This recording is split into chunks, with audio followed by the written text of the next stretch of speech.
The rifle shot pierced the thick Afghan forest like a thunderclap. Through his military-grade binoculars, SEAL Commander Thomas Iron Reed watched with a mixture of doubt and resignation as the team's newest addition took up her position on the ridge. His weathered face tightened into a frown. "She'll be dead in minutes," he muttered to his second-in-command.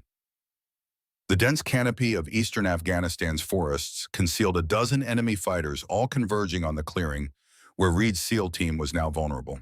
A trap perfectly executed with 8 elite American warriors caught in its jaws. 5 minutes later, 12 enemy bodies lay silent among the foliage. Reed stood motionless, his binoculars hanging forgotten at his chest, staring at the female sniper who had just accomplished the impossible. This is not a tale of fantasy or exaggeration. This is the story of Staff Sergeant Aria Ghost Hunter, 28 years old, dark brown hair typically braided in tactical style, hazel eyes that could track movement at 1,500 meters through dense forest canopy. For 3 years, she had served as designated marksman for various special operations units. But to most SEAL commanders, including Reed, she remained just the female sniper assigned to their missions by higher headquarters. They respected her accuracy on the range, but never truly believed she belonged in frontline combat operations. When war truly begins, it's not badges or gender that determines who survives. It's pure skill. And what happened in those woods would change forever how the U.S. Special Operations Forces viewed women on the battlefield. To understand Aria Hunter, you must first understand that she didn't begin at Fort Benning or West Point. Her education in warfare started in the harsh Alaskan wilderness, where mistakes meant death and every lesson was written in survival. 50 miles from the nearest neighbor, accessible only by snowmobile in winter, in Bush Plain in summer stood the cabin where William Ghostmaker Hunter raised his daughter. The former Army Ranger had accumulated 89 confirmed kills during 3 tours in Iraq and Afghanistan, earning a reputation as one of the deadliest marksmen in military history. His skill with the M24 SWS rifle system was legendary among the special operations community, particularly during Operation Desert Storm in 1991, where his precision shots had saved an entire Marine platoon trapped by Iraqi Republican Guard. William had modified his rifle specifically for the Alaskan environment, adjusting the stock for the particular recoil patterns experienced in sub-zero temperatures, and customizing the trigger pull to function perfectly even with gloved fingers. These were techniques he would later pass to his daughter, alongside lessons far more profound than mere marksmanship. Back in those days, men kept their promises. When Aria's mother died in a car accident in 1997, William made the decision that would reshape both their lives. He turned down a prestigious instructor position at the Army Sniper School, retired from active duty, and moved to the Alaskan wilderness to fulfill the promise he'd made to his wife, to raise their daughter in a world increasingly complicated by technology and distraction. "Baby girl," he would tell Aria as they tracked elk through snow-covered mountains, "anyone can hit a target when everything's perfect. A real sniper hits the target when everything's wrong. Bad weather, bad position, bad odds. That's when you find out what you're really made of." By age 12, Aria could track wounded animals through snow for miles, reading subtle signs that most experienced hunters would miss. At 14, she was making consistent kills on caribou at ranges exceeding 800 meters, using rifles that her father had modified for extreme long-range shooting. By 16, she could survive alone in the wilderness for weeks, living off the land and moving through terrain without leaving traces that even experienced trackers could follow. But what William never told Aria was the truth about his final mission in Fallujah. It happened during Aria's senior year of high school.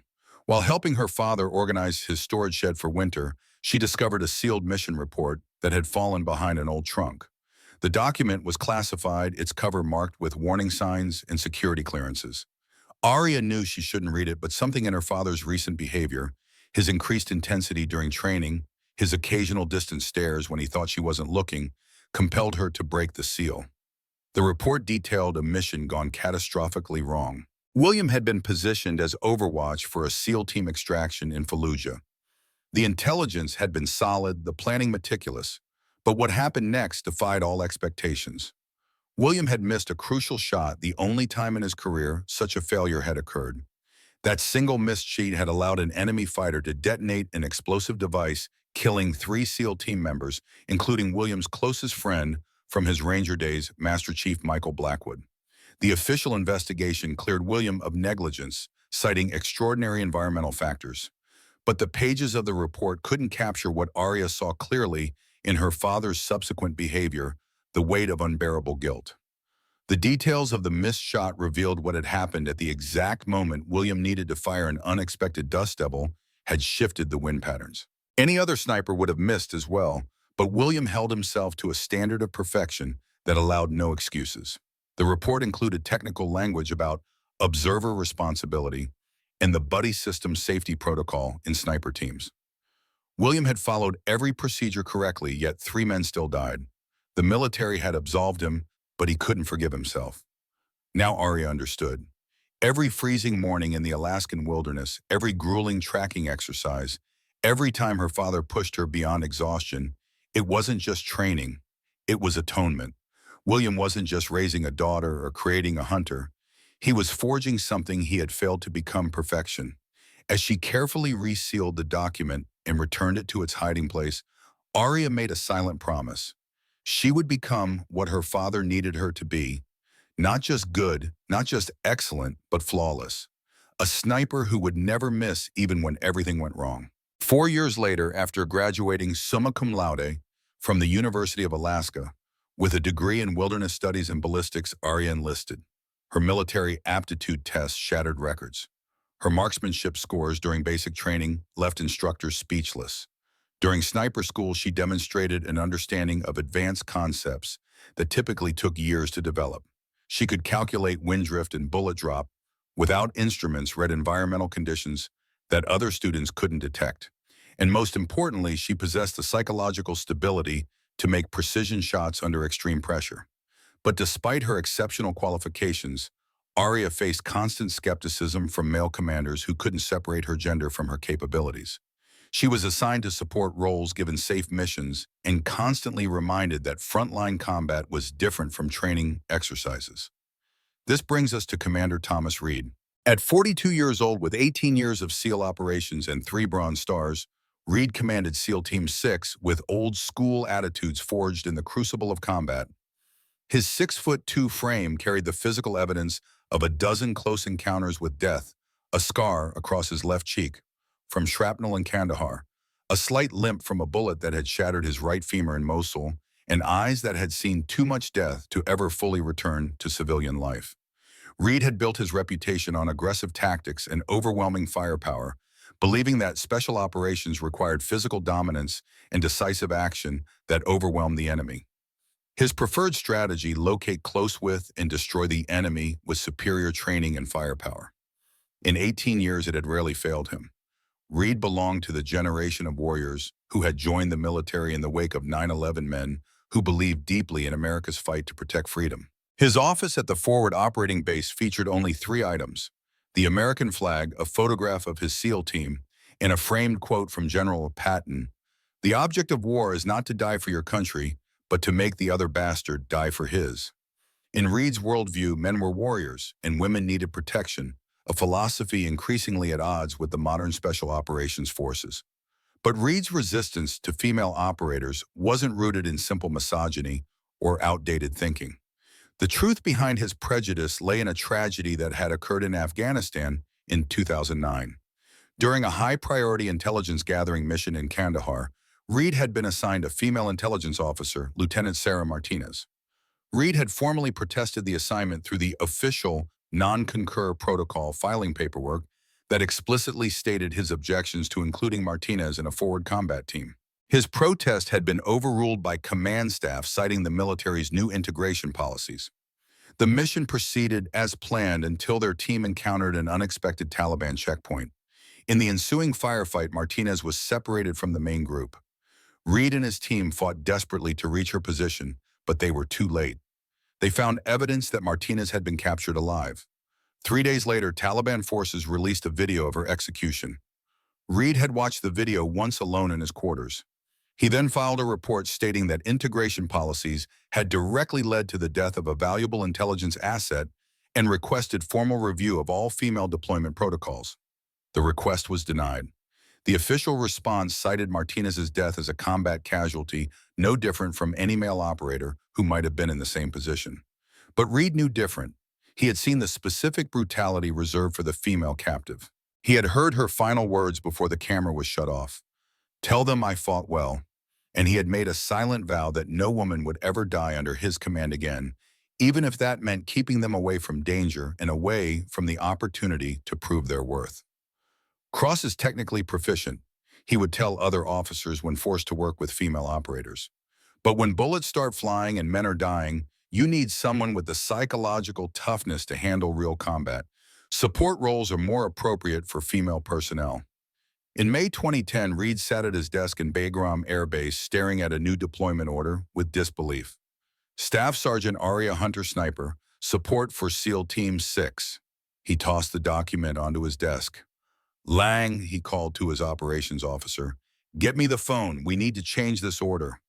In Reed's world, there existed an unofficial process known as selective tasking, where commanders could reject personnel they deemed unsuitable for mission requirements. Reed had used it successfully in the past to handpick his teams, but this time his request was denied. The deployment order came directly from Central Command with a personal note from General Maxwell. Give her a chance, Tom. Her qualifications are exceptional. The first meeting between Reed and Aria took place in the tactical briefing room at Bagram. Reed didn't stand when she entered, nor did he offer his hand. The other 7 members of the SEAL team watched with expressions ranging from curiosity to skepticism as Aria stood at attention waiting to be acknowledged. Reed took his time reviewing her file with exaggerated thoroughness before finally looking up. Staff Sergeant Hunter, he said, his voice neutral but eyes cold. Your file says you're qualified with the M24 sniper system. Is that your preferred weapon? No, sir, Aria replied, her voice steady. I prefer the M110 SAS for operational flexibility. Reed raised an eyebrow. The semi-automatic sniper system was a controversial choice among traditional snipers, who often favored bolt-action rifles for their increased accuracy at extreme ranges. The M110 allows for faster follow-up shots and carries a larger magazine capacity. Aria continued, her voice professional and devoid of defensiveness. In environments with multiple targets, that can be the difference between mission success and failure. Reed's expression remained unchanged. This isn't a shooting competition, Hunter. In real combat, you get one shot, one kill. If you need a second shot, you have already failed. Aria maintained her professional demeanor, but her eyes held Reed's gaze with quiet confidence. With respect, Commander, I was trained that the mission is what matters. Sometimes that requires adaptation to circumstances, even if it means challenging traditional approaches. What Reed didn't know was that Aria had learned from her father an important lesson about combat. Your greatest enemy isn't your opponent, but your own arrogance. William had drilled into her the importance of adaptability over dogma, results over tradition. In the wilderness, those who clung to rigid thinking died. Those who adapted survived. Reed closed her file with a sharp snap. We'll see what you're made of tomorrow at the range. Dismissed. The next morning, Reed stood at the firing range as the desert sun climbed over the mountains. He had arranged a special test for Aria, the notorious whiplash assessment, typically reserved for evaluating elite snipers for Delta Force selection. The parameters were brutal: 10 shots at 10 different targets, ranging from 600 to 1,200 meters in shifting wind conditions, with only 30 seconds between target presentations. Most qualified snipers considered it a success to hit 7 targets. The base record was 8. Aria approached the firing position with methodical calm. She checked her rifle, the M110 SAS she had chosen despite Reed's clear preference for traditional systems, then lay prone and began her preparation. The other SEALs gathered to watch, curious how the female sniper would perform under Reed's challenging conditions. The first target appeared, a small silhouette at 800 meters. Aria fired. Hit. Center mass. The second target, 950 meters with a tricky crosswind. Hit. Third target, fourth, fifth, each presenting unique challenges of distance, wind, and positioning. Each one struck with precision that bordered on the uncanny. By the 7th target, the SEALs had fallen silent, their initial skepticism replaced with focused attention.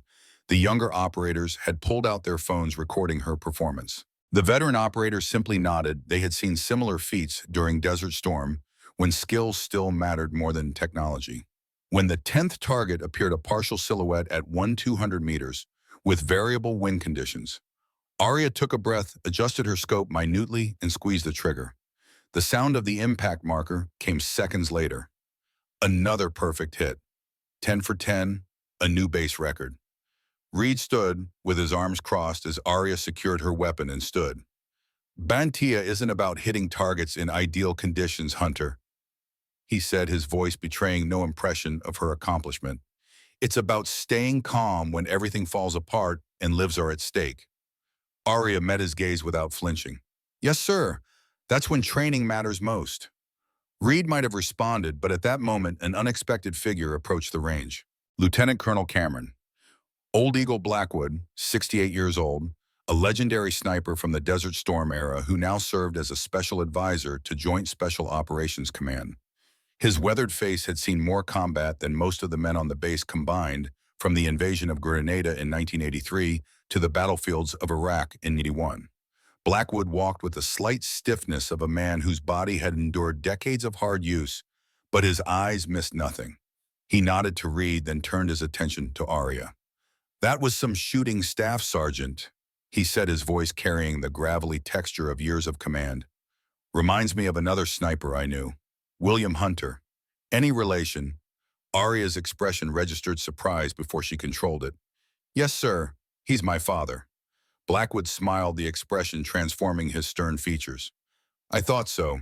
You have his eyes, and his trigger discipline. He turned to Reed. Commander, might I have a word with you in private? Reed followed Blackwood to a quiet corner of the range away from the other operators. You know her father? He asked. Blackwood nodded, his eyes tracking back to where Arya was fielding questions from the other SEALs about her shooting technique. I trained him back when the sniper school was still getting organized. One of the finest natural talents I've ever seen. He paused, his expression growing more serious. I know what you're thinking, Reed. She's a woman. She doesn't belong in combat. But let me tell you something about that girl's background. For the next 10 minutes, Blackwood explained what wasn't in Arya's official file. How William Hunter had raised his daughter in conditions that would break most special forces candidates. How her education in marksmanship had begun before most children learned to ride a bicycle. The winters spent tracking game through blizzards. The summers spent learning to read wind patterns from the way grass bent and leaves turned. I know what that girl can do, Reed interrupted. I just watched her break the base record. But that's not the point. Combat isn't about marksmanship scores. You're right, Blackwood agreed, surprising Reed. It's about judgment under pressure, mental toughness, the ability to make life or death decisions when everything goes wrong. He fixed Reed with a penetrating stare. Do you know why William Hunter retired, Commander? Reed shook his head.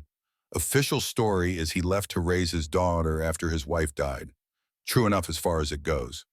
But there's more. Blackwood lowered his voice. His last mission went sideways. Fallujah 2004. He missed a critical shot the only time in his career. 3 SEALs died, including his best friend. Reed's expression darkened. Then why would I want his daughter on my team? Because after that mission, William Hunter dedicated his life to ensuring his daughter would never make the same mistake. Every technique, every scenario, every possible failure mode, he trained her specifically to overcome what broke him. Blackwood placed a hand on Reed's shoulder. That girl wasn't just trained to be a good sniper, Reed. She was trained specifically to avoid her father's one catastrophic failure. What are you saying? I'm saying she's a product of something we developed after Desert Storm. Project Eagle Eye, an advanced training protocol for creating snipers who could operate in any environment under any conditions. William was one of our first graduates before it was officially shut down. Too expensive, they said. Too specialized. But William took those principles and spent 20 years perfecting them with his daughter. Reed's eyes returned to Arya, seeing her in a new light. Not just a female sniper forced into his unit by progressive policies, but part of an American sniper legacy he deeply respected. Still, his expression remained guarded. She's still untested in actual combat, he said firmly. Blackwood nodded. Fair enough. Just keep an open mind, Commander. Sometimes the best warrior isn't who you expect. 2 weeks later, the opportunity to test Arya's combat effectiveness arrived. Intelligence reports indicated that a high-value target, a terrorist leader responsible for multiple attacks on coalition forces, was meeting with local commanders in a remote compound deep in eastern Afghanistan's forests. In the Tactical Operations Center, Reed outlined the mission parameters to his team. Satellite imagery showed the compound's layout and defensive positions, but the dense forest canopy limited visibility of surrounding areas. Electronic intercepts suggested the meeting would occur within a specific time window, but the exact number of security personnel remained uncertain. Our objective is straightforward, Reed explained, pointing to the central building in the compound. Infiltrate the target area, confirm the HVT's presence, eliminate him, along with his leadership council, and extract before reinforcements arrive. Arya studied the intelligence more carefully than anyone else in the room. Her wilderness experience allowed her to read environmental clues that others missed. The forests surrounding the compound showed signs of recent human activity paths that were too regular to be natural vegetation patterns that suggested concealed positions and defensive preparations, indicating a much larger security force than official estimates suggested. When Reed assigned positions, his plan became clear. Hunter, you'll establish overwatch here, he said, pointing to a position on the tactical map that was over 800 meters from the target compound. Stay put, stay quiet, and only engage if someone tries to escape. Leave the primary assault to us. Arya studied the terrain carefully, noting elevation changes, wind patterns, and lines of sight that Reed hadn't considered. Sir, she said carefully, if I move to this ridgeline here, I'd have better coverage of the entire approach route and multiple escape corridors. I could provide more effective support for the team. Reed's expression hardened. Hunter, I've been planning these operations since before you knew what a rifle was. You'll take the position I assign and follow the orders I give. This isn't a training exercise where you get to improvise. Arya nodded professionally, but as the briefing concluded, she made one final attempt to share her concerns. Commander, the satellite imagery shows signs of additional defensive positions here and here, she said, indicating areas outside the compound perimeter. The tree patterns are too uniform. Someone has created fighting positions disguised as natural features. Reed studied the areas she indicated, then shook his head. Those are natural formations. Our intelligence is solid. Stick to your assigned position, and this will go smoothly. As the team dispersed to prepare, Lieutenant Colonel Blackwood approached Arya. He's a good commander, the older officer said quietly. One of the best, but he has his blind spots like we all do. Yes, sir, Arya replied, her voice neutral. Blackwood glanced around to ensure they weren't overheard. When I reviewed the satellite imagery, I noticed the same thing you did. Those positions aren't natural. Someone prepared them recently. Someone who knows what they're doing. What should I do, sir? Arya asked. Blackwood's weathered face grew serious. Sometimes, Hunter, the best order is the one you have to violate to save your teammates. As Arya prepared her equipment that evening, her thoughts returned to her father's teachings. William had emphasized discipline and respect for the chain of command, but he had also taught her something equally important. The ultimate responsibility of a sniper is to protect their team regardless of orders. She thought of the mission report she had discovered years ago. Her father had followed every protocol correctly, but still failed to save his teammates. Would strict adherence to Reed's orders put her in the same position? The parallels were unsettling. Just before midnight, Arya placed a secure call to Blackwood. Sir, I need your advice, she said without preamble.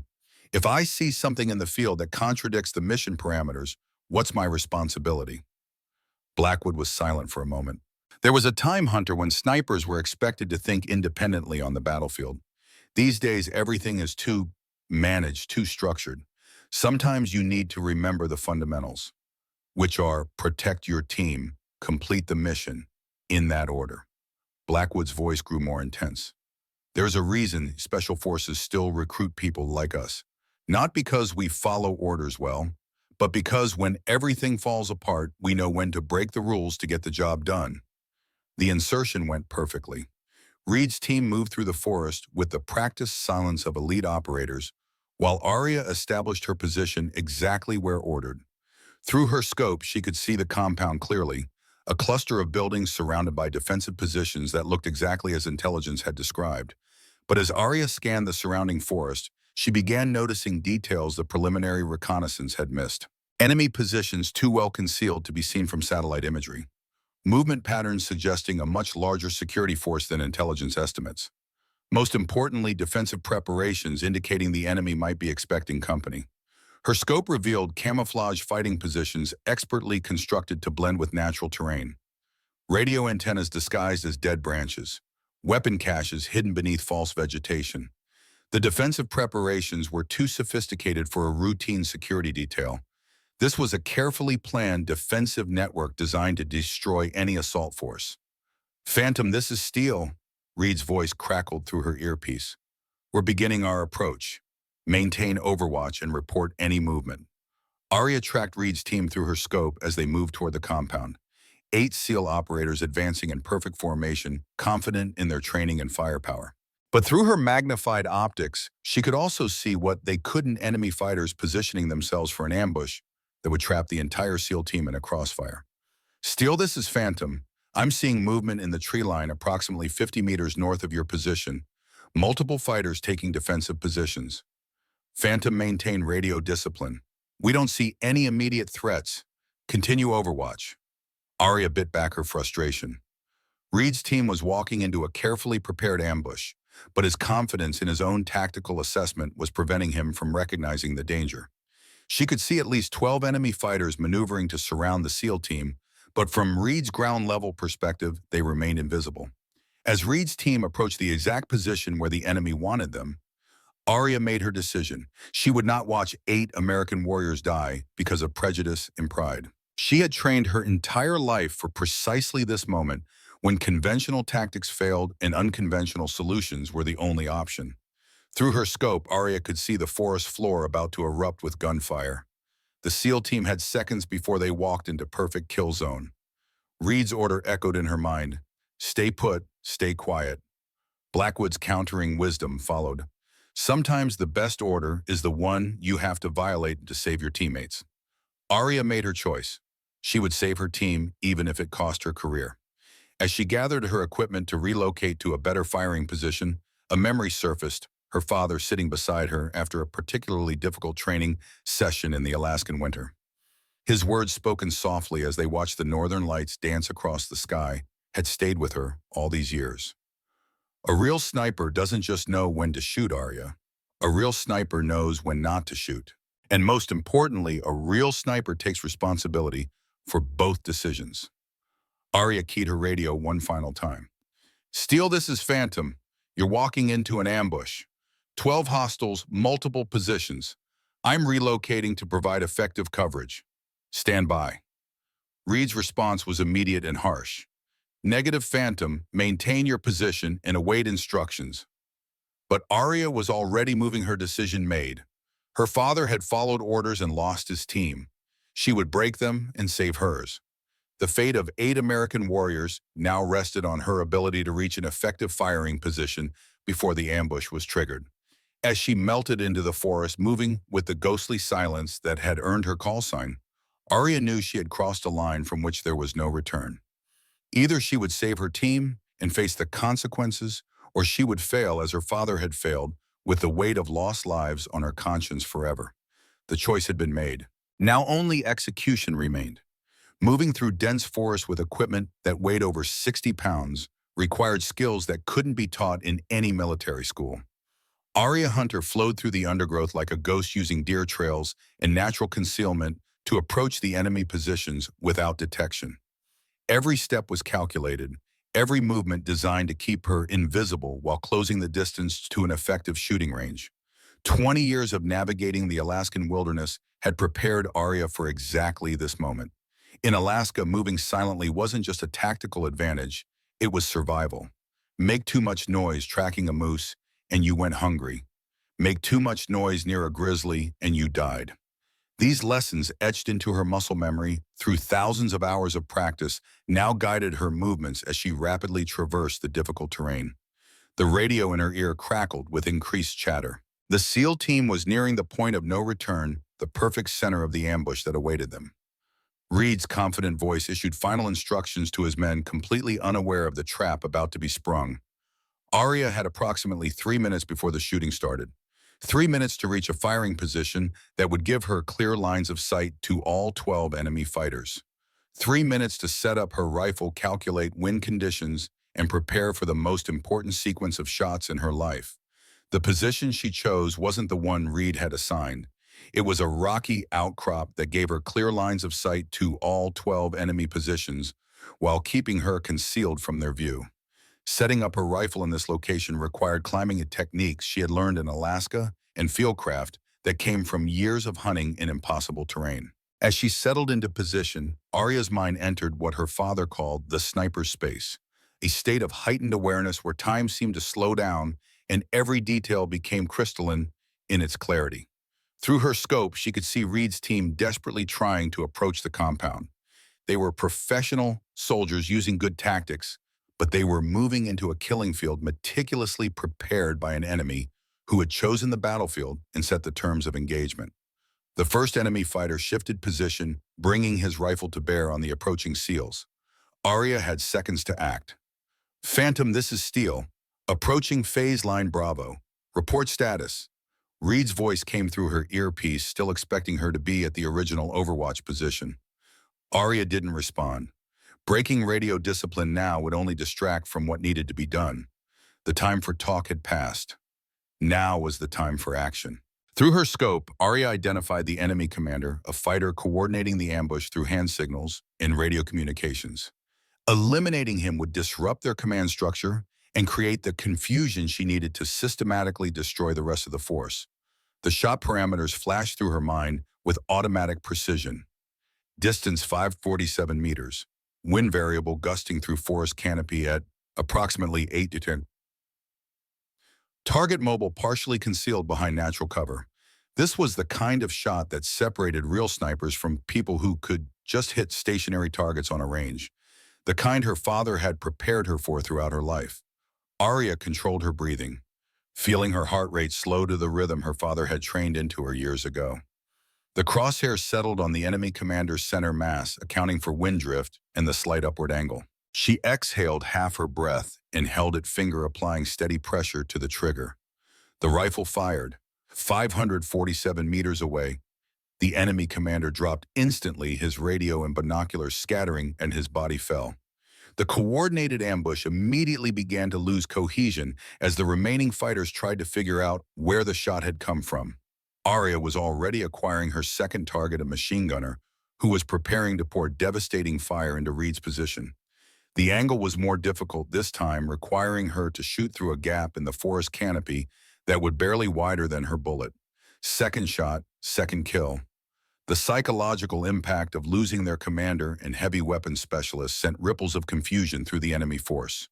They had been in complete control of the engagement, systematically preparing to destroy a trapped SEAL team. Now they were being hunted by an invisible predator who was picking them off with surgical precision.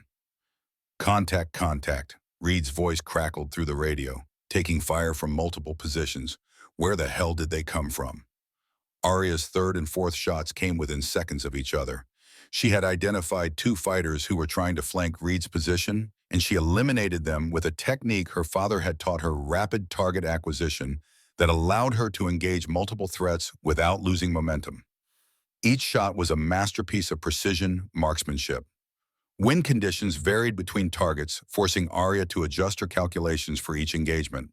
Enemy fighters were using natural concealment that made them nearly invisible to the naked eye, requiring her to track subtle movements and predict their behavior. All teams, this is Steele. Fall back to Rally Point Charlie. We're being engaged from multiple directions. Reed's team had taken cover behind a fallen tree and several large boulders, returning fire, but clearly outmatched and outmaneuvered.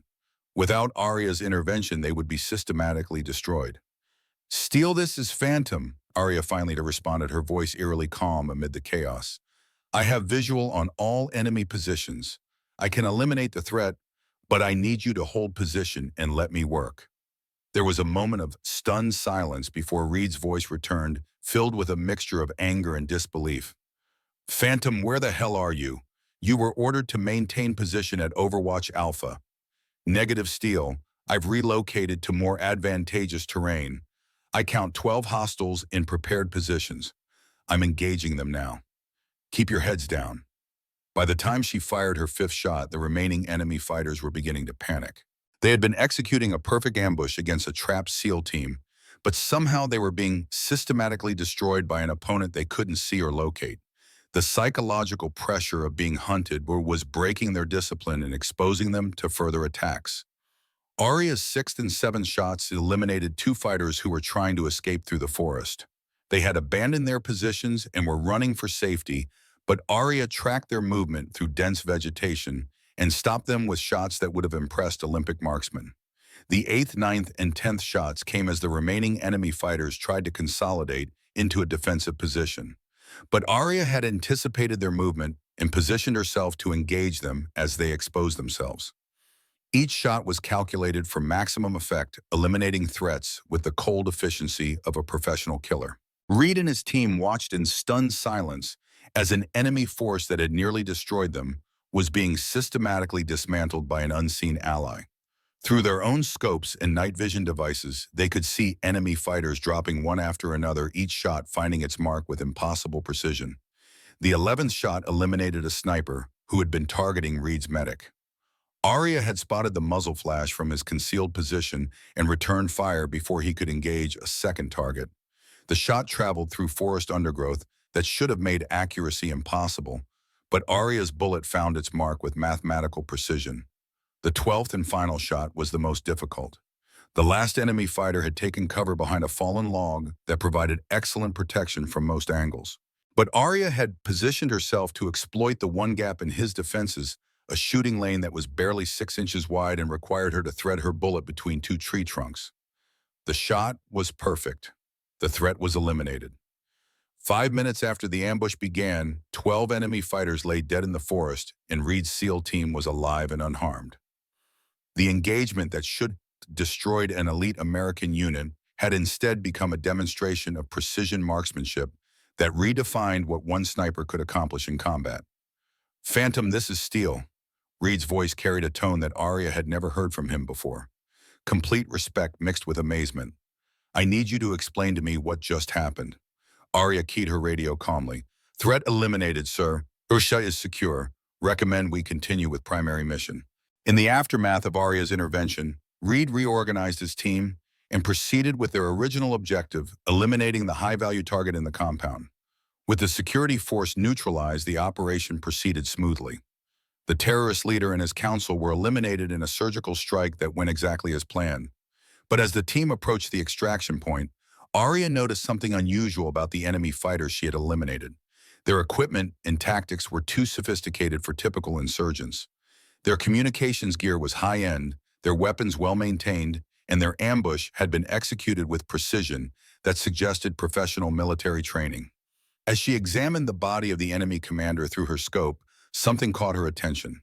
Around his neck was a distinctive pendant, a small silver eagle, identical to one she had seen before in photographs of her father with his old unit. It wasn't standard military issue.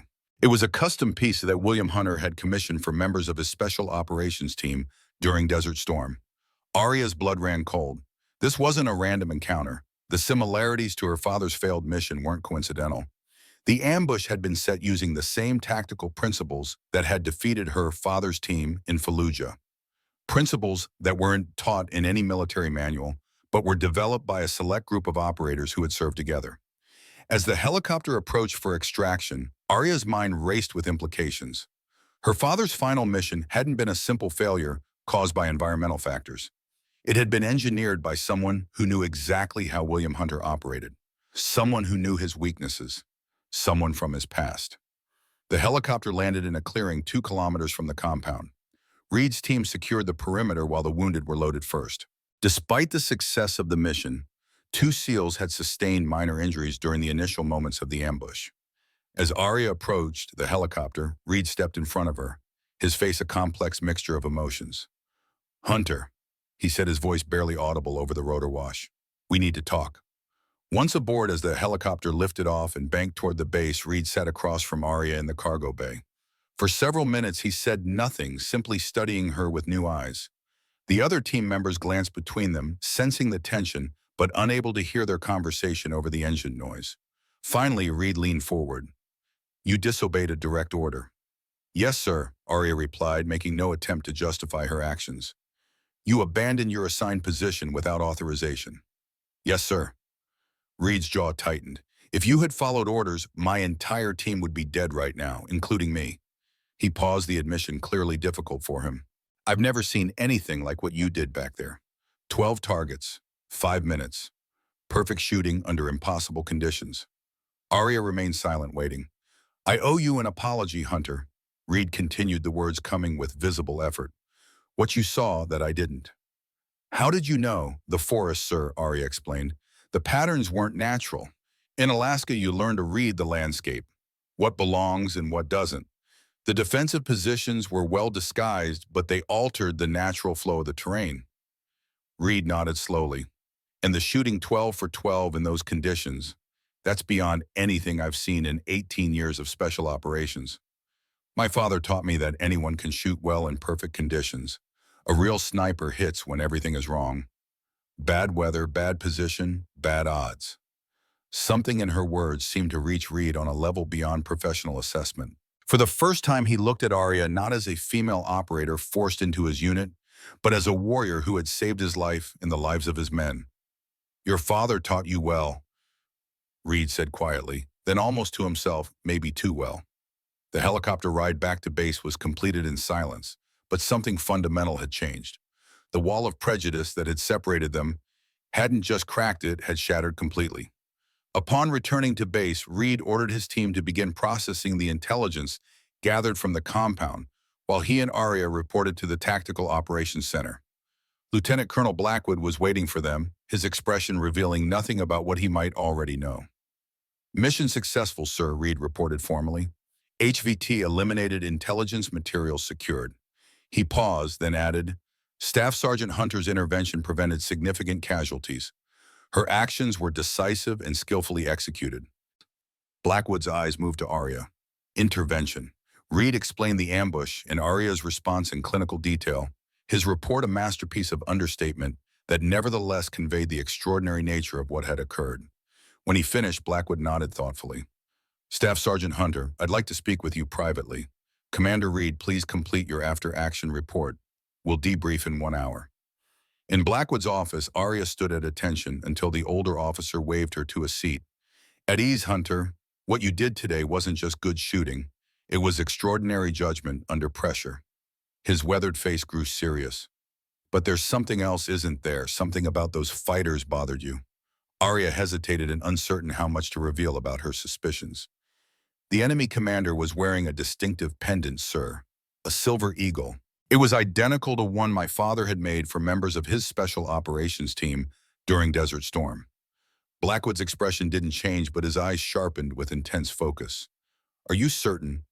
Yes, sir. My father kept his in a display case. It was custom-made, not standard issue. What else did you notice about the enemy fighters? Their tactics, sir. The ambush was set up using principles I've only seen in one place, my father's report on the Fallujah mission. The one where she trailed off. The one where he missed the shot. Blackwood finished for her. The mission that ended his career. Yes, sir. Blackwood was silent for a long moment, his fingers tapping lightly on the desk. Finally, he reached into a drawer and removed a secure tablet.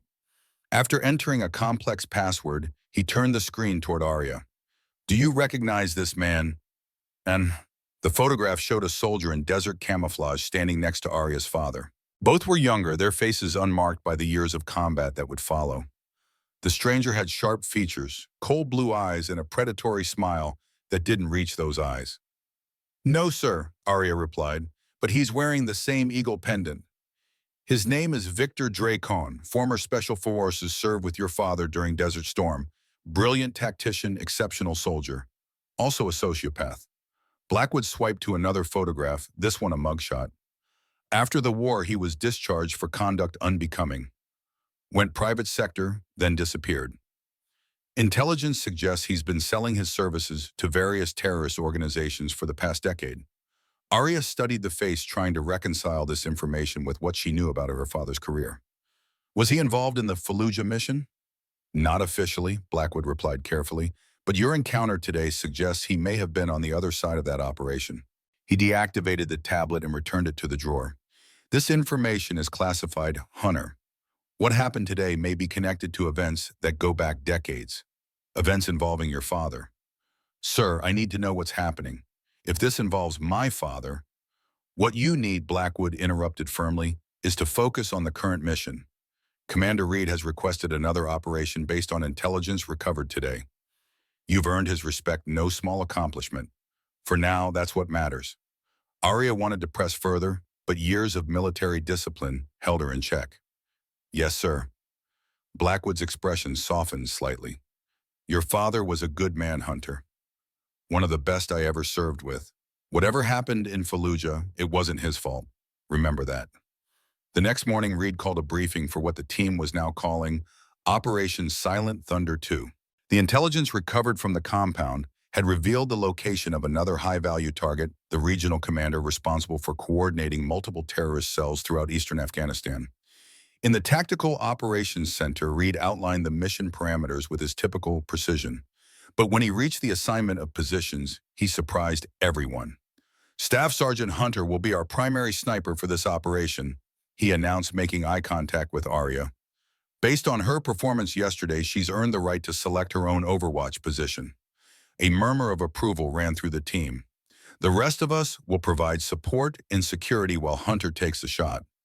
It was an extraordinary vote of confidence, essentially reversing their roles from the previous mission.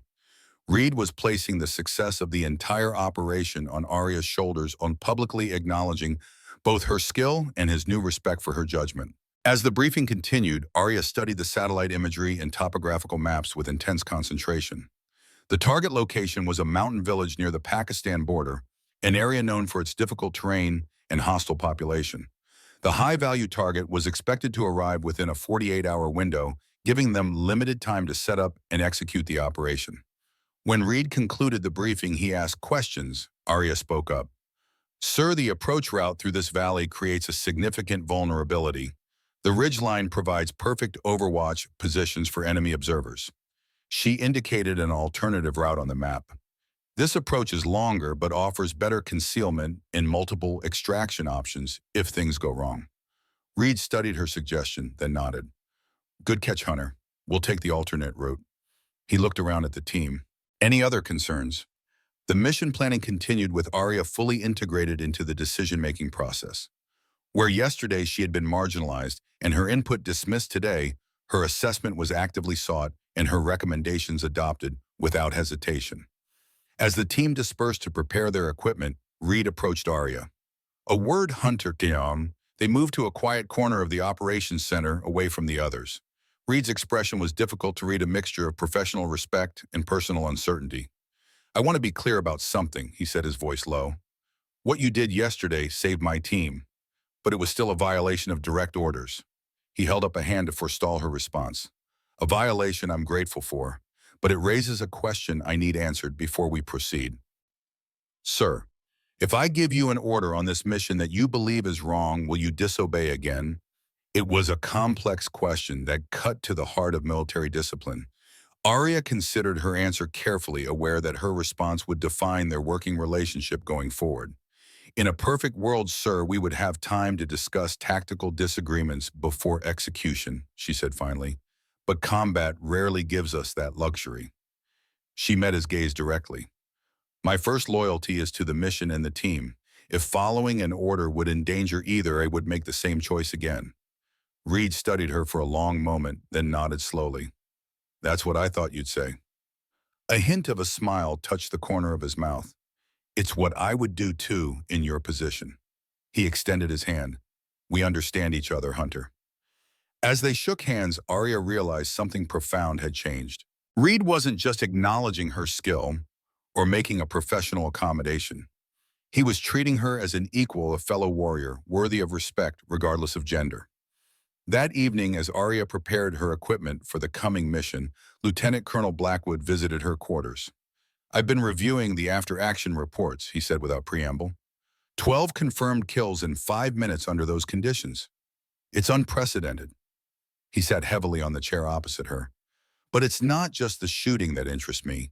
It's your ability to read the battlefield, to see what others miss.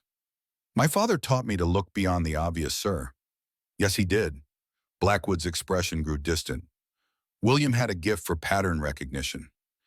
He could look at a landscape and instantly identify what didn't belong. It's not something you can teach, at least not to most people. His eyes refocused on Arya. But he taught you. He tried, sir. No hunter. He succeeded. Blackwood leaned forward, his voice dropping. There's something you need to understand about your father's last mission, something that wasn't in the official report. Arya set aside the rifle component she'd been cleaning, giving Blackwood her full attention. William didn't miss that shot because of environmental factors, Blackwood said quietly. He missed because someone deliberately fed him false ballistic data. Someone who knew exactly how he calculated his shots. Someone who had trained with him. Draken, Arya whispered. Blackwood nodded grimly. We suspected, but could never prove it. After Fallujah, William became obsessed with understanding what went wrong. He analyzed everything: wind patterns, equipment, performance, team movements. Eventually, he realized the truth. But by then, Draken had disappeared, and the military wasn't interested in reopening an investigation that would reveal how badly intelligence had been compromised. So my father just gave up, retired to Alaska. It didn't match the man Arya had known, the warrior who had taught her never to accept defeat. No hunter. He didn't give up. Blackwood's eyes held hers with intensity. He prepared you. Everything he taught you, the specialized techniques, the unusual approaches to stalking and concealment, the emphasis on independent thinking, it was all designed to counter Draken's methods. He was creating the one weapon that could defeat the man who had destroyed him. Me, Arya said softly, the realization dawning with crystal clarity. He was training me to finish what he couldn't. William knew Draken would resurface eventually, and he knew the military wouldn't recognize the threat until it was too late. So he created you a sniper who could think like Draken, but wasn't bound by his psychological weaknesses. Blackwood's voice carried a mixture of admiration and sadness. Your father sacrificed everything, his career, his reputation, even his relationship with you, to prepare for a threat no one else believed was real. The weight of this revelation settled on Arya like physical pressure. Her entire life, every frozen morning, tracking game through Alaskan snow, every night spent studying ballistic tables, every moment her father pushed her beyond normal human limits had been preparation for a confrontation with a ghost from his past. Why tell me this now, she asked. Because yesterday wasn't an isolated incident, Blackwood replied grimly. The tactics, the equipment, the positioning, it all points to Draken. He's here in Afghanistan, and he's working with the same terrorist network your team is targeting. He paused, letting the implications sink in. The mission tomorrow isn't just about eliminating a regional commander. It's about drawing out Draken himself. Does Commander Reed know this? Not the full story. He knows Draken is a former Special Forces operator gone rogue. He knows he's dangerous. But he doesn't know the personal connection to your father. Blackwood stood, his decision made. That's your choice to share or not. But understand this: Draken is unlike any opponent you've faced. He trained your father, Hunter. And in some ways, through your father, he trained you. As Blackwood moved toward the door, he turned back for a final warning. Draken is a master of deception. He creates scenarios where all the obvious choices lead to disaster. Your father fell into that trap in Fallujah. Don't make the same mistake. After Blackwood left, Arya sat motionless, absorbing the implications of what she had learned. The mission tomorrow wasn't just another operation. It was the culmination of a 20-year journey that had begun when her father missed that critical shot in Fallujah. A journey she hadn't even known she was on until this moment. As she resumed preparing her equipment with mechanical precision, Arya's mind replayed countless moments with her father. The endless drills, the scenarios he created to test her decision-making under pressure, the emphasis on thinking beyond conventional tactics. A real sniper hits when everything is wrong, he had told her repeatedly. What she hadn't understood then was that he wasn't just teaching general principles. He was preparing her for a specific enemy, one who specialized in making everything go wrong in ways no one could anticipate. The night before the mission, Arya found herself unable to sleep. She stood at the window of her quarters, looking out at the mountains silhouetted against the Afghan sky. Somewhere out there, the man responsible for her father's downfall was waiting, perhaps planning another ambush. perhaps preparing another scenario where all the obvious choices led to disaster. Her father had spent 20 years preparing her for this confrontation. Now she would find out if that preparation had been enough. As dawn approached, Arya made a decision. She would tell Reed everything about Drake and about her father, about the true nature of their mission. If they were going to face an enemy this dangerous, they needed to understand exactly what they were walking into. With new resolve, Arya gathered her gear and headed to the operations center. Today wouldn't just be another mission, it would be a reckoning 20 years in the making. And she would not fail as her father had failed. She would put an end to Draken's deadly games once and for all. The future of her team and her father's legacy depended on it. Dawn broke over the mountains of eastern Afghanistan, painting the rugged landscape in hues of gold and amber. The air was crisp, carrying the scent of pine and distant snowfields. In another context, it might have been beautiful. But for the 8 operators preparing to move out, the terrain represented only challenges and threats. Places where an enemy could hide, avenues of approach to be monitored, escape routes to be secured. Arya Hunter finished her final equipment check with practiced efficiency. Her M110 SAS rifle had been clean tested and zeroed with obsessive precision. Her secondary weapon, a suppressed Mk23 pistol, rested in its tactical holster. Every piece of gear on her person had been positioned for maximum efficiency and minimum noise. 20 years of preparation had led to this moment, though she had only realized it yesterday. In the pre-dawn briefing, Arya had told Commander Reed everything about Victor Draken, about her father's real history with him, about the true nature of what they were facing. She had expected skepticism or dismissal. Instead, Reed had listened with intense concentration, occasionally asking clarifying questions, but never doubting her account. When she finished, Reed had simply nodded and said, "This changes our approach.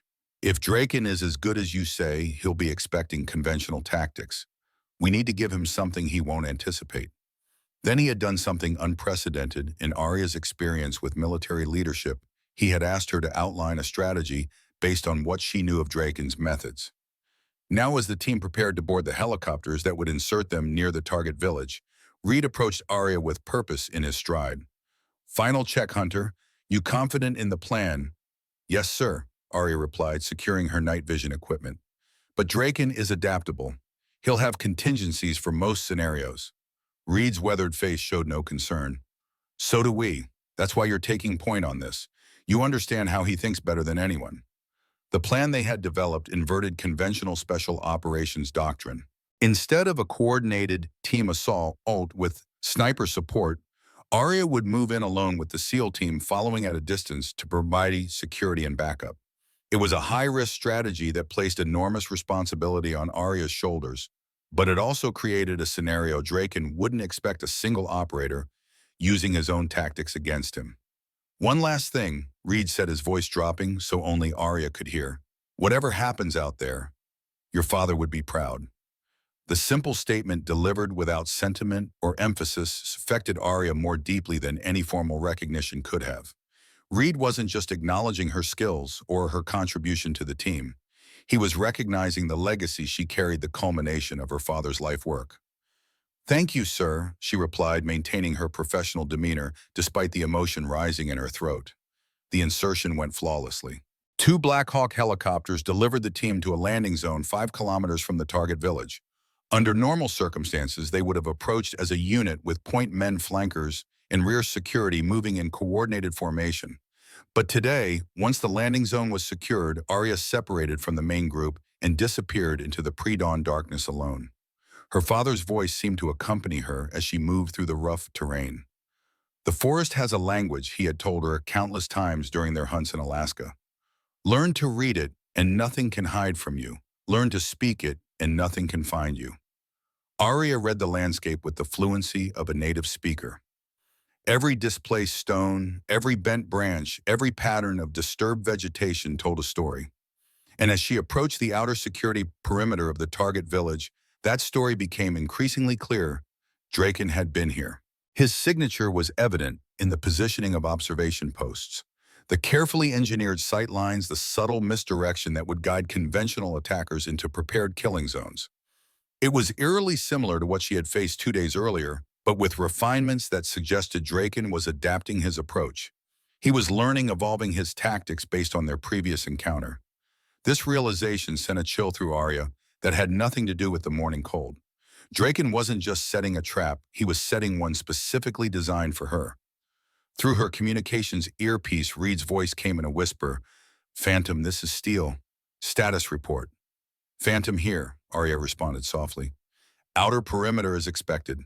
Enemy has observation posts at all major approach roads, counting at least 8 sentries, possibly more concealed. They're expecting us." "Roger that. Proceed as planned. We're holding at waypoint Charlie." Arya continued her advance, moving from shadow to shadow, with a ghost-like silence that would have made her father proud. Her approach path deliberately avoided the obvious routes, taking her instead along a ridgeline that conventional military thinking would consider too exposed.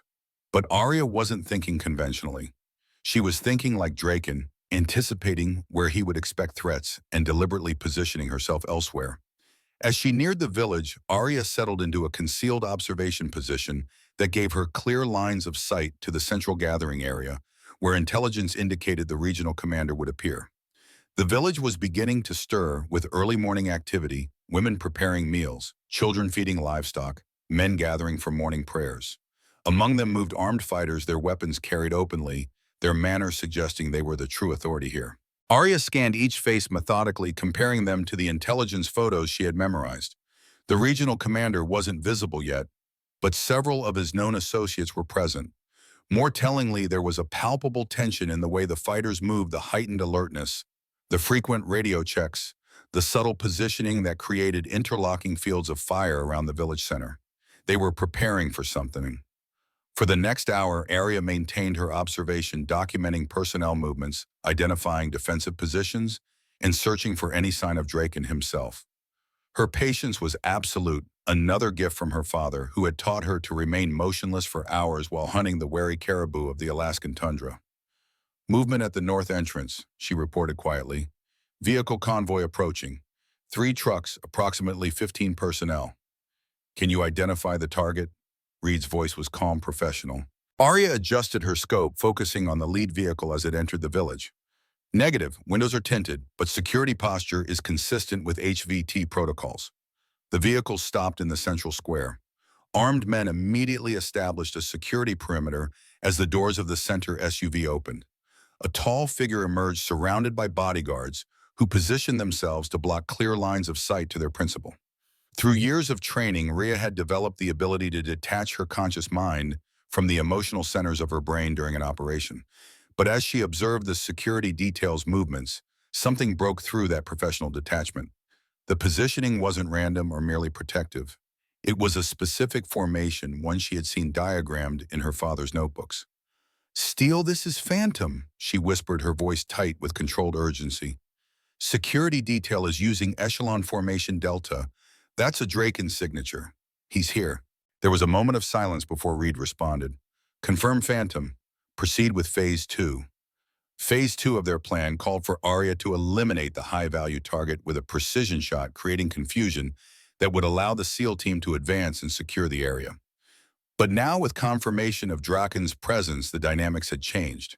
The regional commander was no longer the primary objective. Draken was. Arya adjusted her position slightly, seeking a better angle on the central square.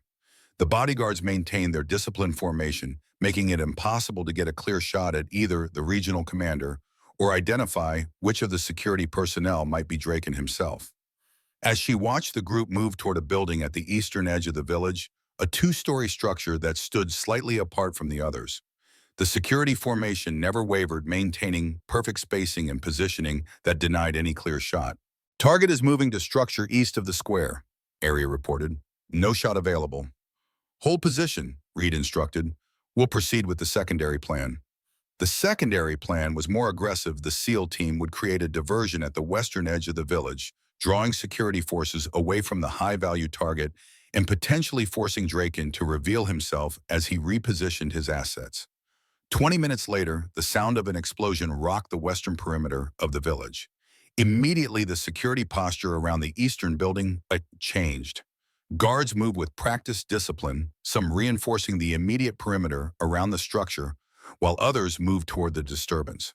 Arya watched the reorganization through her scope, analyzing movement patterns and command structures. And then she saw him, a figure directing the security response with authoritative hand signals. Unlike the other guards, this man wasn't focused on the explosion. His attention remained on the surrounding terrain, methodically scanning the ridgelines and elevated positions where a sniper might be positioned. He was looking for her. The realization sent a surge of adrenaline through Arya's system, but her hands remained steady, her breathing controlled. Through her scope, she studied his features, sharp, calculating, with cold blue eyes that matched the intelligence photographs Blackwood had shown her. It was Draken. He was older than in the photos, his face weathered by years of combat and harsh conditions, but the predatory intelligence in his eyes was unmistakable. As she watched, he spoke into a radio, then made a subtle gesture with his left hand. Immediately, two of his men began moving toward a position dangerously close to where Arya was concealed. They had spotted something, perhaps a reflection from her scope, a disturbance in the natural pattern of the ridgeline, or simply a sixth sense that experienced operators sometimes developed. Whatever the cause, her position was about to be compromised. Arya had seconds to make a decision. She could eliminate Dracon. Now she had a clear shot at approximately 600 meters, well within her capabilities, even with the light crosswind. But taking the shot would reveal her position to the entire security force, potentially trapping her before the SEAL team could provide support. Alternatively, she could withdraw, maintaining the element of surprise for a better opportunity. But there was no guarantee Draken would expose himself again. This might be her only chance. In that moment of decision, her father's voice seemed to whisper in her ear, "A sniper's greatest weapon isn't the rifle. It's patience. Wait for the perfect shot, even if it means letting lesser opportunities pass." Arya made her choice. With fluid, silent movement, she began to withdraw from her position, using natural terrain features to cover her retreat. She had barely moved 10 meters when the spot where she had been lying erupted in gunfire, Draken's men spraying the location with automatic weapons. "Phantom report status," Reed's voice was urgent in her ear. "Position compromised," Arya replied, keeping her voice low as she continued her tactical retreat. "Enemy forces sweeping the ridgeline. Draken has been identified. I'm repositioning." "Roger that. Team Bravo is engaging hostile forces at the western perimeter. We'll maintain the diversion, find a new position, and await further instructions." Arya moved with the preternatural silence her father had instilled in her, using the increasing sounds of gunfire and explosions from the western edge of the village to mask what little noise she made. The diversion was working. Most of the security forces were being drawn toward the SEAL team's controlled chaos. But not Draken. He remained focused on the threat. He couldn't see the sniper who had decimated his forces 2 days earlier. As Arya circled to approach from a different angle, she realized Draken wasn't just responding to the current situation. He was anticipating her movements, positioning his remaining men to cover the most likely alternative sniper positions. It was like a chess match where her opponent could somehow see several moves ahead. This was what had defeated her father in Fallujah, not just Draken's skill, but his ability to think beyond conventional tactical responses to create scenarios where all the obvious choices led to disaster. Arya needed to do something Draken wouldn't expect, something that broke the established patterns of special operations doctrine, something her father might never have attempted. Instead of seeking another Overwatch position on the surrounding ridges, Arya made a bold decision. She would enter the village itself. "Steal this is Phantom," she whispered. "Enemy is anticipating standard sniper positioning. I'm changing approach, moving to street level." There was a momentary pause before Reed responded, his voice tense. "That's negative, Phantom. Street level exposure is too high. Maintain distance and find alternative Overwatch." "With respect, sir, that's exactly what he's expecting. Trust me on this." Another pause, longer this time. Then, "Proceed at your discretion, Phantom. But maintain comms. If your position is compromised, we're coming in full force." Arya moved down the ridge with controlled urgency, using natural drainages and vegetation for concealment. As she approached the eastern edge of the village, she observed the security patterns of the outer sentries. They were focused outward, scanning the surrounding terrain for approaching threats. None of them expected a threat to emerge from within the village itself. Using the chaos of the ongoing diversion, Arya slipped between two mud brick buildings and entered the warren of narrow alleys that made up the village interior. She moved differently now, not with the deliberate stalking motion of a sniper in the field, but with the casual gait of a local resident, her rifle concealed beneath a traditional Afghan shawl she had brought specifically for this contingency. With her head slightly bowed and her posture altered to appear shorter and less threatening, Arya became nearly invisible within the confusion of the village. Residents were seeking shelter from the sounds of combat at the western perimeter, while fighters were moving toward the engagement. In the commotion, a single figure moving purposefully but calmly attracted little attention. Arya worked her way methodically toward the eastern building, where Drakon and the regional commander had taken refuge. As she approached, she observed that the security posture had changed again. Most of the outer perimeter guards had been drawn toward the diversion, leaving only a core security element around the building itself. Draken would never make such a basic error. He was setting a trap, thinning the visible security to create an apparent vulnerability while positioning hidden assets to engage anyone who attempted to exploit it. Through her communications earpiece, Arya could hear the SEAL team's tactical chatter as they maintained the diversion. They had engaged and neutralized several enemy fighters, but were now in danger of becoming too heavily committed if they didn't withdraw soon. "Steele, this is Phantom," she whispered, ducking into the shadow of a doorway. "I'm approaching the target building from the southeast. Security posture suggests a trap. Request you begin withdrawal phase to draw pursuing forces westward." "Copy that, Phantom," Reed replied. "Beginning staged withdrawal now. Be advised we've confirmed at least 20 hostile fighters at this location. Unknown how many remain at your objective." "Understood, proceeding with caution." As Arya continued her approach, she noted subtle signs that confirmed her suspicion about Draken's trap. Seemingly abandoned positions that offered perfect cover for hidden shooters. Windows with the faintest suggestion of a rifle barrel protruding. Rooftop positions that appeared empty, but showed evidence of recent occupation. She was entering a killing zone designed by a master tactician. But unlike her father in Fallujah, she recognized the trap for what it was. The question now was how to turn it against its creator. Arya found her answer in a small detail that would have escaped most observers.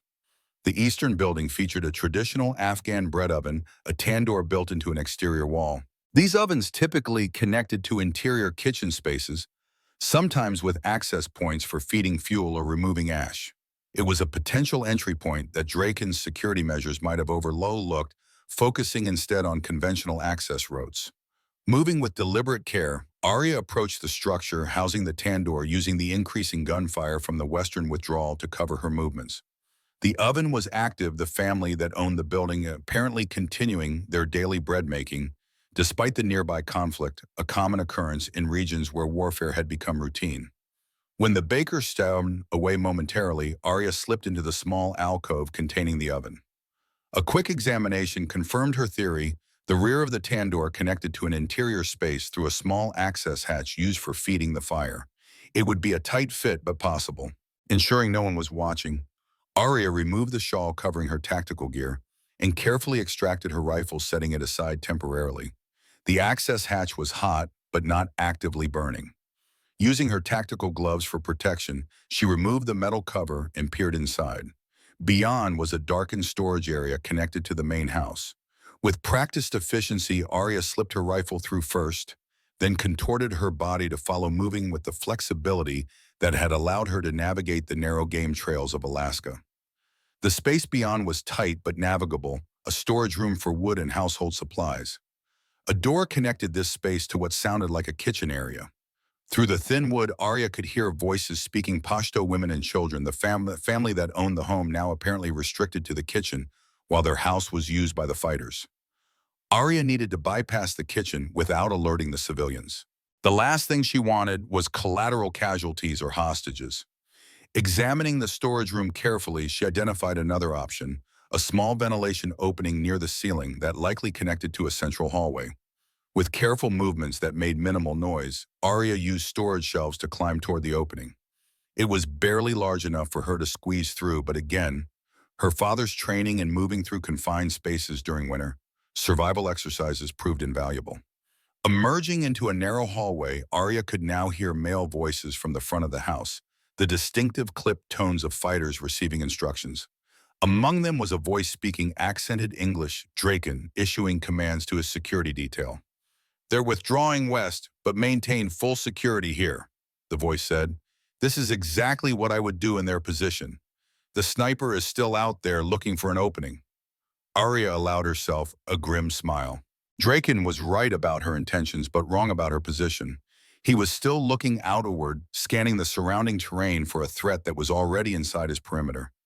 Moving silently along the hallway, Arya approached the main room where the voices originated. A partially open door allowed her to observe without being seen. Inside, approximately 8 fighters were positioned at windows and doorways, all facing outward. In the center of the room, a man she recognized as the regional commander was speaking urgently into a satellite phone. And there, directing the security operation with cold efficiency, stood Victor Dracon. In person, he radiated the dangerous competence that had made him legendary in special operations circles before his fall. Every movement was precise, every instruction clear and tactically sound. He was exactly as her father had described him, brilliant, methodical, and utterly without conscience. Arya assessed the situation with clinical detachment. 8 fighters plus Draken and the HVT. Multiple exits covered by interlocking fields of fire. Any frontal assault would be suicidal. But she wasn't planning an assault. She was positioning for a precision strike. From her concealed position, Arya quietly assembled her kit for close quarters engagement. She attached a suppressor to her Mk-23 pistol and ensured the subsonic ammunition was chambered. For this scenario in closed space, multiple threats, civilian presence nearby, the rifle would be impractical. This would come down to handgun work at close range. Through her earpiece, Reed's voice provided an update. Phantom, be advised, we've broken contact and are withdrawing as planned. Enemy forces are pursuing. You have approximately 5 minutes before they realize it's a feint and return to your position. Copy that, Arya whispered. I've located both targets, preparing to engage. This was the moment where everything her father had taught her would be tested. Not just marksmanship, but judgment, timing, the psychological aspects of combat that separated true operators from mere shooters. In a situation like this, the difference between success and catastrophe often came down to seconds and millimeters. Arya waited, controlling her breathing, monitoring the movement patterns of the fighters in the room. She was looking for the perfect moment when attention was divided, when Draken might be momentarily focused on something other than security. That moment came when the regional commander ended his satellite call and began an animated discussion with Draken. As their attention turned to a map spread on a table between them, the security team's focus naturally shifted slightly inward, drawn by the conversation between their leaders. Arya made her move. With fluid motion born of thousands of hours of practice, she slipped through the partially open door, her suppressed pistol leading. Her first shot caught the nearest guard at the base of the skull, dropping him instantly and silently. Before his body hit the floor, she had already shifted her aim to the second target. 2 more guards fell before anyone realized what was happening. By the time the remaining fighters began to react, Arya had positioned herself with her back to a stone wall, minimizing the angles of attack against her. The next few seconds were a blur of precision violence. Each shot found its mark with surgical accuracy, center mass, or headshots depending on the target presentation and available cover. There was no wasted movement, no hesitation, no shot fired without certainty of its effect. Draken, to his credit, reacted with the speed and decision of the elite operator he had once been. He immediately pushed the regional commander behind a heavy wooden cabinet and drew his own weapon, a custom Glock that Arya recognized as the same model her father had carried. Their eyes met across the chaos of the room, and in that moment recognition flashed in Draken's cold gaze. "Hunter," he said, his voice carrying over the diminishing sounds of combat. "William Hunter's daughter, I should have known." The last of the security detail fell to Arya's methodical fire. Now only Draken and the regional commander remained, both partially shielded by the heavy cabinet. "Victor Draken," Arya replied, her voice steady despite the adrenaline coursing through her system. "My father sends his regards." A predatory smile spread across Dracon's face. William always was sentimental, sending his daughter to fight his battles. He maintained his firing position, pistol aimed precisely at Arya's location. "He should have come himself. He prepared me for this moment my entire life," Arya said, keeping her own weapon trained on the narrow gap that exposed part of Draken's position. "Everything he taught me was to ensure I could finish what he couldn't." Draken's smile widened. And what was that exactly? What did the great William Hunter fail to accomplish? Justice, Arya replied simply. You betrayed your team in Fallujah, fed them false intelligence, got 3 operators killed.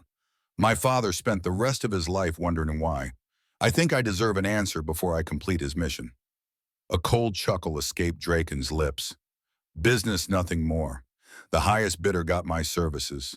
Back then it was Iraqi intelligence. They paid well for information on American special operations tactics. His eyes narrowed. Your father should have understood. We're not patriots, Hunter. We're professionals.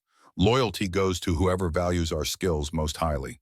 He valued honor more than money. Arya countered, her finger maintaining steady pressure on her trigger, waiting for the perfect shot. As do I. Honor, Draken scoffed, a concept invented to make ordinary men fight for the ambitions of kings and politicians.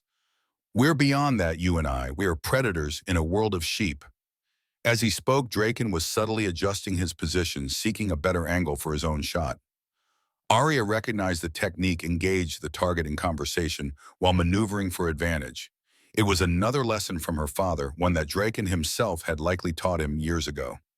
That's where you're wrong, Arya said, matching his movement with her own adjustments.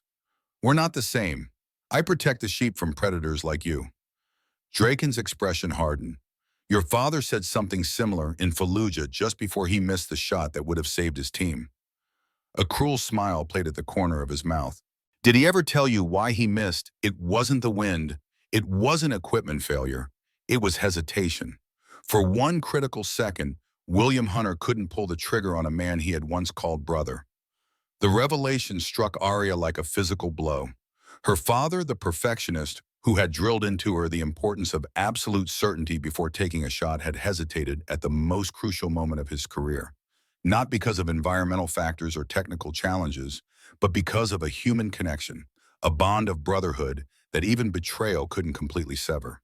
In that momentary processing of this information, Draken made his move. With the practiced speed that had made him legendary in special operations circles, he pivoted from behind the cabinet and fired 3 rapid shots at Arya's position. But Arya wasn't where he expected. Anticipating his attack, she had already shifted slightly, using the same technique of conversational distraction that Draken himself had employed. His bullet struck the wall where she had been moments before. Arya's response was immediate and final. One shot center mass followed instantly by a second to the head as Draken began to fall. The technique was called the Mozambique drill, 2 to the body, 1 to the head, but Arya had modified it based on her father's teaching. Body shot to disrupt the target's aim and balance immediate follow-up to the head to ensure incapacitation. Draken fell without another word, his expression frozen in surprise that his own tactics had been used against him. Behind the cabinet, the regional commander raised his hands in surrender, all pretense of authority gone in the face of Arya's lethal efficiency. Steal this as Phantom, Arya said into her communications device, her voice steady despite the adrenaline still coursing through her system. Primary and secondary targets neutralized. Building secure. 5 minutes to extraction. Reed's response came immediately. Copy that, Phantom. Inbound to your position. Maintain security and prepare for immediate evacuation. As she secured the regional commander and established a defensive position to await extraction, Arya felt a complex mixture of emotions. Relief at completing the mission successfully. Satisfaction at bringing down a man who had caused so much suffering.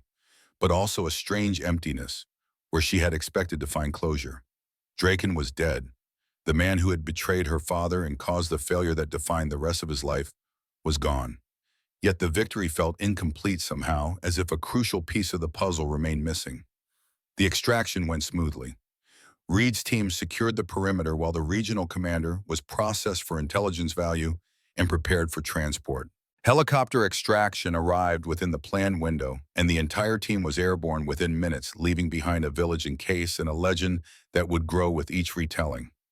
During the flight back to base, Reed sat across from Arya, studying her with an expression that mixed professional respect with something deeper, a recognition of the burden she had carried and the skill with which she had discharged it. You did what veteran operators with decades of experience couldn't do, he said, finally, his voice barely audible over the helicopter's engines. You outthought Draken on his own terms. Arya nodded, still processing the events herself. He was exactly what my father described. Brilliant, adaptive, always thinking several moves ahead. She paused, then added softly, but he had one weakness my father never mentioned. What's that? Arrogance. He couldn't conceive that someone might use his own tactics against him, especially not a woman. Reed's weathered face cracked into a rare smile. His mistake, not one I'll make again. The smile faded as his expression grew more serious. You should know Blackwood has already filed a recommendation for your Silver Star. After what I witnessed these past 3 days, I've added my strongest endorsement. The mention of a Silver Star, one of the military's highest decorations for valor in combat, should have been a moment of pride. Instead, Arya felt that same strange emptiness she had experienced after eliminating Draken. Thank you, sir, she said automatically, her mind elsewhere. Reed, with the perceptiveness that made him an effective commander, noticed her distraction. Something's still bothering you. What is it? Arya considered deflecting the question with a professional response about mission details or extraction timing. But the events of the past few days had forged a new relationship between them, one based on mutual respect and shared experience that went beyond the normal boundaries of military hierarchy. Draken said something before I took the shot, she explained. About my father. He said the reason he missed in Fallujah wasn't the wind or equipment failure. It was hesitation. He couldn't pull the trigger on someone he had once called brother. Reed nodded slowly, understanding the implications. And that changes how you see your father's training of you. My entire life he prepared me to be what he couldn't be: perfect. Never hesitate, never miss, never let emotion interfere with the mission. Arya looked down at her hands, steady even after the intense combat she had just experienced. But in the end, what defeated him wasn't lack of skill or preparation. It was his humanity. You think that makes him weak? Arya's head snapped up, surprised by the question. No, never. My father was the strongest person I've ever known. Then perhaps his final lesson wasn't about eliminating humanity from the equation, Reed suggested. Maybe it was about recognizing its presence and still completing the mission despite it. He held her gaze with unexpected compassion. You didn't hesitate with Drakon, not because you lack humanity, but because you understood what was at stake. That's not the absence of emotion, it's emotional maturity. The insight struck Arya with unexpected force. Throughout her life, she had interpreted her father's training as an attempt to create a perfect warrior, someone who would never make the human error he had made. But what if his intention had been more nuanced? What if he had been preparing her not to be inhuman, but to be human in a way that still allowed her to function effectively in the most challenging circumstances? Before she could pursue this line of thinking further, the helicopter began its descent into the forward operating base. The return to military routine temporarily pushed personal reflections aside as the team prepared for debriefing and after-action procedures. The following days were a blur of operational debriefs, intelligence analysis, and preparation for the team's eventual return to the United States. The mission was classified as an unqualified success, high-value target, captured regional terrorist network disrupted, and a notorious mercenary eliminated. In military terms, it was the kind of operation that built careers and created legends. For Arya, however, the professional accolades felt secondary to the personal journey she had completed. She had set out to validate her father's training and complete his unfinished mission. She had accomplished that goal with a thoroughness that even William Hunter would have approved. Yet questions remained about her father's true intentions, about her own path forward, and about the complex legacy she now carried. 1 week after the operation, Lieutenant Colonel Blackwood requested Arya's presence in his office. When she arrived, she found him reviewing mission reports with the methodical attention to detail that had made him a legendary instructor. Staff Sergeant Hunter, he greeted her, setting aside the reports. Please have a seat. Arya complied, maintaining the professional demeanor that had become second nature during her military service. I've reviewed the complete after-action reports, Blackwood began. Remarkable work. Even knowing your background and training, I wouldn't have predicted the level of tactical innovation you demonstrated. He leaned back in his chair, studying her with eyes that had seen generations of operators come and go. You've honored your father's legacy in ways I don't think even he could have imagined. Thank you, sir, Arya replied, still uncertain about the purpose of this meeting. Blackwood opened a drawer and removed a sealed envelope yellowed with age. Before your father retired, he left this with me. Said I'd know when it was time to deliver it. He placed the envelope on the desk between them. I think that time is now. Arya stared at the envelope, her father's distinctive handwriting, visible on the front for Arya when the mission is complete. He knew, she said softly. Somehow, he knew this day would come. William Hunter was many things, Blackwood replied, but never a man who left things to chance. He planned for contingencies others couldn't even imagine. He gestured to the envelope. Go ahead. It's been waiting for you for a long time. With careful movements that belied her inner turmoil, Arya picked up the envelope and broke the seal. Inside was a single sheet of paper, a handwritten letter in her father's precise script. Arya, if you're reading this, then Blackwood has determined that you've completed the mission I couldn't. You've confronted Dread Khan and succeeded where I failed. For that alone, I am more proud than words can express, but I suspect you have questions about Fallujah, about why I missed the shot, about why I spent years training you with an intensity that must have seemed obsessive at times. The official report says environmental factors caused the miss. That's the story I allowed to stand because the truth was more complicated and in some ways more damaging to the mythos of the perfect sniper I had cultivated. I hesitated, Arya. For a critical half-second, I couldn't pull the trigger. Not because of lack of skill or preparation, but because the target was Victor Draken, a man who had once been closer than a brother to me. My spotter saw nothing wrong. The official investigation found no fault. But I knew the truth. My humanity interfered with my duty, and good men died as a result. That failure haunted me. I couldn't reconcile the perfect soldier I had trained to be with the imperfect human being I was. So I retired, took you to Alaska, and began preparing you for a confrontation I knew would someday come. But here's what you need to understand, and what took me years to learn myself. I didn't train you to be without emotion or humanity. I trained you to integrate your humanity with your duty to feel everything, but still function at the highest level when it matters most. The perfect sniper isn't one who feels nothing. The perfect sniper is one who feels everything and still executes flawlessly despite that burden. That's what I saw in you from the beginning. Not just technical aptitude, but the emotional strength to carry the weight that comes with our profession. Whatever happens next is your choice. You fulfilled any obligation you might have felt toward me or my legacy. Your life is your own now.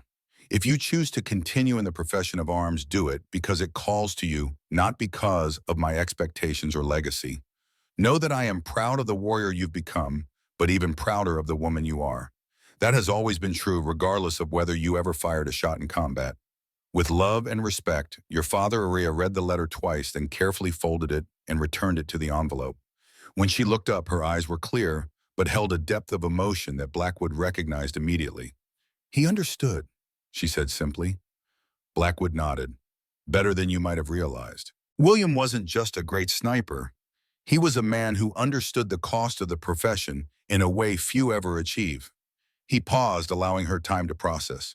He told me once that his greatest fear wasn't that you would fail in combat, but that you would succeed and lose yourself in the process. What happens now?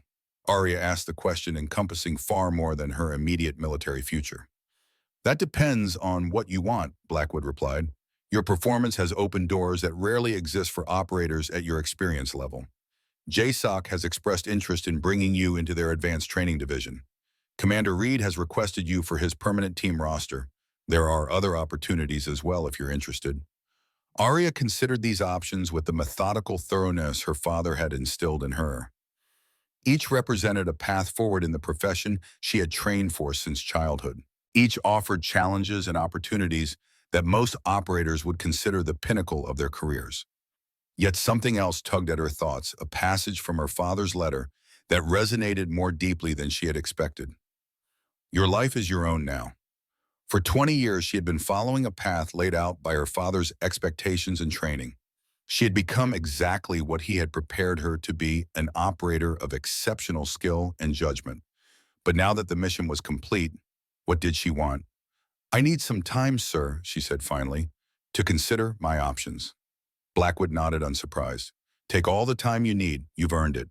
He rose, signaling the end of the formal meeting. For what it's worth, Hunter, I've seen thousands of operators come through the ranks during my career. Only a handful possess the combination of skill, judgment, and character you've demonstrated. Whatever path you choose, you'll excel. Thank you, sir. Arya stood tucking her father's letter into her uniform pocket. For everything. 2 weeks later, as the team prepared for their return to the United States, Commander Reed found Arya at the base firing range. She wasn't shooting, just sitting quietly field stripping and reassembling her pistol with the mechanical precision that came from thousands of repetitions. Thought I might find you here, Reed said, taking a seat beside her on the bench.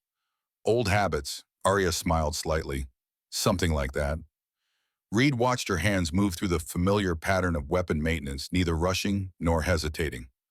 Blackwood tells me you're still considering your options. Yes, sir. Mind if I add another to the list? When Arya looked up questioningly, Reed continued, I'm being promoted to captain, taking command of the Special Warfare Development Group's training division. Congratulations, sir. The promotion comes with the authority to select my own leadership team. Reed's weathered face remained impassive, but his eyes held genuine respect. I want you as my senior tactical instructor, specifically focusing on advanced marksmanship and field judgment for female operators entering the special warfare pipeline. The offer surprised her. Female operators, sir. Times are changing, Hunter. The ban on women in direct combat roles is being lifted across all branches. Special operations will follow sooner than most people expect. Reed's expression grew more intense. But the training hasn't caught up yet. Most of our protocols were developed by men for men. We need instructors who understand the unique challenges female operators face in the field. Like being underestimated, Arya said quietly. Among others. Reed nodded. What you did in Afghanistan, that's the future of special operations. Not just technical proficiency, but adaptive thinking and tactical innovation. Those are the skills we need to develop in the next generation, regardless of gender. Arya considered the offer carefully. It wasn't what she had expected, not a direct combat role, but something potentially more impactful. A chance to shape the future of special operations in a way few operators ever experienced. I'll need some time to think about it, sir. Of course, the position will be there when you're ready. Reed stood to leave, then paused. One more thing, Hunter. Whatever you decide, you have earned the respect of everyone on this team. That doesn't come easy with this group. After Reed departed, Arya remained at the firing range, completing the maintenance of her weapon with the same careful attention she applied to every task. But her mind was elsewhere, weighing options and possibilities that extended far beyond military career paths. Her father's letter had opened a door she hadn't fully recognized before: the freedom to choose her own future based on her own values and desires, not just the expectations and training of her past. For the first time in her adult life, she was contemplating what Arya Hunter wanted, not what William Hunter had prepared her to be. 3 days later, the team returned to the United States. The debriefing process continued at Fort Bragg, with intelligence analysts and special operations commanders poring over every detail of the Afghanistan operation. Arya participated professionally, but found herself increasingly drawn to reflection rather than the operational tempo that had defined her life for so long. 1 month after their return, Arya requested leave to visit Alaska. The military bureaucracy, recognizing her recent contributions, expedited the approval. Within days, she was on a commercial flight to Anchorage, then a bush plane to the remote airstrip nearest her father's cabin. The final leg of the journey required a snowmobile trek through terrain she knew as intimately as her own reflection. As she approached the familiar clearing where the cabin stood, Arya felt a complex mixture of emotions: nostalgia, grief, determination, and something else she couldn't quite name. The cabin looked smaller than she remembered, though nothing had changed. The same sturdy logs her father had hand-selected. The same metal roof that shed snow efficiently during the harsh Alaskan winters. The same porch where they had sat countless evenings, watching the aurora borealis paint the sky in colors no artist could capture. Inside, everything remained as William Hunter had left it, a time capsule of their life together. The custom rifles mounted on the wall, the bookshelves filled with technical manuals and wilderness guides, the kitchen table where they had shared meals and lessons in equal measure. Arya moved through the space, slowly reacquainting herself with details that had once been the entire world to her. In her father's study, she found his journals, decades of observations on ballistics, fieldcraft, and the psychology of combat. The accumulated wisdom of a lifetime spent perfecting the art and science of precision shooting under the most demanding conditions. For 3 days, Arya immersed herself in those journals, reading her father's thoughts in his own words, not filtered through military reports or training regimens, but the raw, honest reflections of a man wrestling with the complexities of his chosen profession. She found entries about her progress as a student, notes on her natural abilities, and concerns about the path he had set her upon. One entry in particular caught her attention, written shortly before his retirement from active duty. Took Arya to the range today. At 12 years old, she's already showing abilities that surpass many qualified snipers I've trained. Her natural feel for ballistics is extraordinary. She seems to intuit wind conditions that other shooters need instruments to measure. But it's not her technical skill that impresses me most, it's her emotional control. Where other children her age would become frustrated or are distracted, Arya maintains her focus with a composure that's almost unsettling. I recognize that quality because I've seen it in the best operators I've served with. The ability to remain fully present under pressure is rarer than perfect marksmanship. I'm torn about what this means for her future. Part of me wants to nurture this extraordinary talent to help her become even better than I am. Another part, the father rather than the soldier, wonders if I should be encouraging her toward a different path altogether. One with less weight, less responsibility, less potential for the kind of soul-deep regrets that come with our profession. For now, I'll continue teaching her everything I know, but I'll also make sure she understands that this skill set is a choice, not a destiny. When the time comes, the decision must be hers, not mine. Arya closed the journal understanding her father in a new and deeper way. He hadn't been creating a weapon or even just a warrior. He had been preparing her to make informed choices about her own path, ensuring she had the skills and knowledge to excel in the profession of arms if she chose it, but never intending to limit her to that single destiny. On her final evening in Alaska, Arya sat on the porch of the cabin, watching the northern lights dance across the vast sky. The temperature had dropped well below freezing, but she was comfortable in the specialized cold weather gear her military training had taught her to appreciate. In the silence of the wilderness, with only the occasional call of a distant wolf to break the perfect stillness, Arya made her decision. She would accept Reed's offer, not because it was what her father would have wanted, but because it aligned with what she now recognized as her own values and aspirations. The opportunity to shape the next generation of female operators appealed to something fundamental in her character, the desire to create pathways for others that had been challenging for her to navigate alone. The chance to translate her hard-won knowledge into systems and protocols that would become part of special operations doctrine represented a legacy beyond individual missions or accolades. As the aurora shifted and flowed overhead, Arya felt a sense of peace she hadn't experienced in years. The mission her father had prepared her for was complete. Draken was gone, justice had been served, and the ghosts of Fallujah could finally rest. What came next would be her choice, informed by her father's wisdom and training, but ultimately an expression of her own values and vision. 6 months later, Captain Thomas Reed stood at the podium of the Special Warfare Training Facility at Fort Bragg. Before him sat the inaugural class of the Advanced Integration Course, 20 operators, 12 men and 8 women, selected from across the special operations community for their exceptional potential. The battlefield of tomorrow will demand more from you than perfect marksmanship or physical strength. Reed began, his voice carrying the authority of combat experience. It will require adaptive thinking, tactical innovation, and the ability to operate effectively regardless of the obstacles you encounter.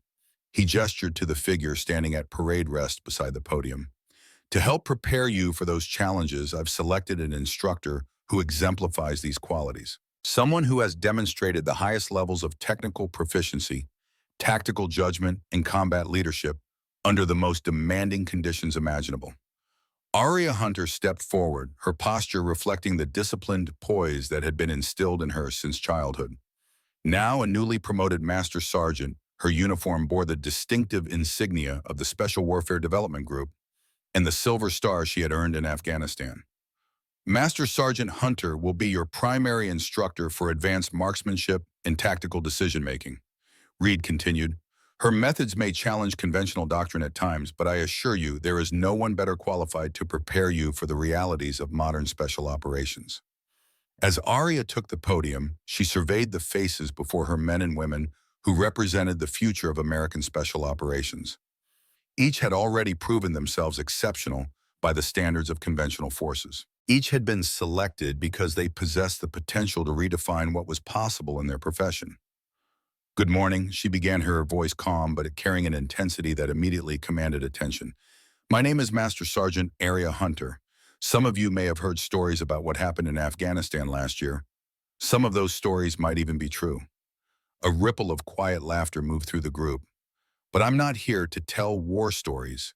I'm here to help you develop the skills and judgment that will keep you alive when everything goes wrong." She paused, her gaze moving deliberately from face to face. "Because in our profession, everything will go wrong eventually. Perfect conditions exist only on training ranges. In the real world, you will face bad weather, bad positions, bad odds." Her words echoed her father's teachings, but now they carried the weight of her own experience and conviction. "Over the next 16 weeks, I'm going to push you beyond what you believe are your limits. Some of you will fail. That's part of the process. What matters isn't whether you fail, but how you respond to that failure." Arya thought briefly of her father, of his failure in Fallujah, and how it had shaped both their lives. Not for the first time, she recognized that his greatest strength hadn't been his legendary marksmanship or tactical brilliance, but his resilience in the face of devastating setback. The ability to transform personal failure into a legacy of excellence that would benefit generations of operators to come. "The best operators I've known aren't those who never make mistakes," she continued. "They're the ones who learn from every experience, who adapt constantly, and who never stop seeking improvement in themselves and in those around them." As she outlined the training regimen that would occupy the next 4 months, Arya felt a sense of rightness that confirmed her decision. This was her path now, not just executing missions with individual excellence, but helping to create a future where the best operators were selected and trained based on their abilities rather than their gender or background. In the back of the room, Lieutenant Colonel Blackwood watched with quiet satisfaction. He had known William Hunter for decades, had seen the extraordinary potential in his daughter from her earliest evaluations. But what he witnessed now exceeded even his expectations: a warrior who had not only mastered her craft, but had developed the wisdom to translate that mastery into a legacy that would endure beyond her own career. 2 years later, the results of Arya's training methodology were becoming evident throughout the special operations community. Operators who had graduated from her course were demonstrating levels of adaptability and precision previously considered exceptional. More importantly, the integration of female operators into direct combat roles was proceeding with fewer obstacles than many had predicted, due in large part to the protocols and standards Arya had helped develop. On a crisp autumn morning, Arya stood at the firing range of the Special Warfare Training Facility, observing a new class of students executing a particularly challenging drill. Beside her stood Captain Reed, now preparing for his own promotion to Rear Admiral and transfer to Naval Special Warfare Command. "The Pentagon called again," Reed said conversationally, watching as a female operator executed a perfect series of shots under simulated combat stress. "They want your training methodology implemented across all Tier 1 units." Arya nodded, pleased but not surprised. The results spoke for themselves. "Will they provide the additional resources we requested?" "Every penny," Reed confirmed. "Your program has the highest success rate in special operations history. Even the old guard can't argue with those numbers." They watched in companionable silence as the students completed the drill. What had once been extraordinary Arya's performance in Afghanistan was now becoming the standard to which a new generation of operators aspired. Not because they had been ordered to adopt a new approach, but because the evidence of its effectiveness was undeniable. "Your father would be proud," Reed said quietly, "not just of what you've accomplished, but of what you've built for the future." Arya smiled slightly, her gaze still on the operators under her instruction. "He would be, but more importantly, I'm proud of them." She gestured toward the range where men and women alike were demonstrating the skills and judgment she had helped instill. "They're the legacy that matters now." As the training day concluded, Arya walked alone to the memorial wall that honored fallen special operations personnel. Among the names etched in stone were the 3 SEALs who had died in Fallujah, the mission where her father had missed a shot. Below their names, a simple inscription read, "They gave the last full measure of devotion." Arya stood in silent reflection, acknowledging the complex chain of events that had led from that tragedy to her current position. Her father's missed shot, his subsequent dedication to preparing her for a confrontation he knew would someday come, her own journey from the Alaskan wilderness to the elite levels of special operations. In the end, William Hunter hadn't just created an extraordinary sniper. He had raised a daughter who understood that true excellence wasn't measured solely by technical proficiency, but by the wisdom to apply those skills in service of something greater than oneself. A daughter who had taken his lessons and transformed them into a legacy that would benefit generations of warriors to come. As Arya turned to leave, her hand briefly touched the silver star on her uniform, the tangible recognition of what she had accomplished in Afghanistan. But her thoughts were not on personal accolades or the 12 perfect shots that had saved Reed's team that day. Instead, she thought of the faces of her students, the men and women who would carry forward the best of what she had learned, adding their own innovations and insights to the evolving art of special operations. They were her true legacy, the living embodiment of lessons learned through decades of sacrifice and dedication. The female sniper the SEAL commander had underestimated had not only proven her worth in combat, she had changed the very nature of what it meant to be an operator in the world's most elite military units. Not through dramatic gestures or policy demands, but through the quiet excellence that had always been the hallmark of true professionals, the ability to perform at the highest levels when everything was on the line. And in doing so, she had fulfilled her father's deepest hope, not just becoming an extraordinary warrior, but remaining fundamentally human in a profession that often demanded otherwise. The perfect sniper, it turned out, wasn't one who felt nothing. It was one who felt everything and still executed flawlessly despite that burden. That was the final lesson William Hunter had tried to teach his daughter, one she had not only learned but was now passing on to a new generation of America's most elite warriors. The legacy would continue long after the story of those 12 perfect shots in Afghanistan had faded into military legend, and that Arya knew was the greatest victory of all.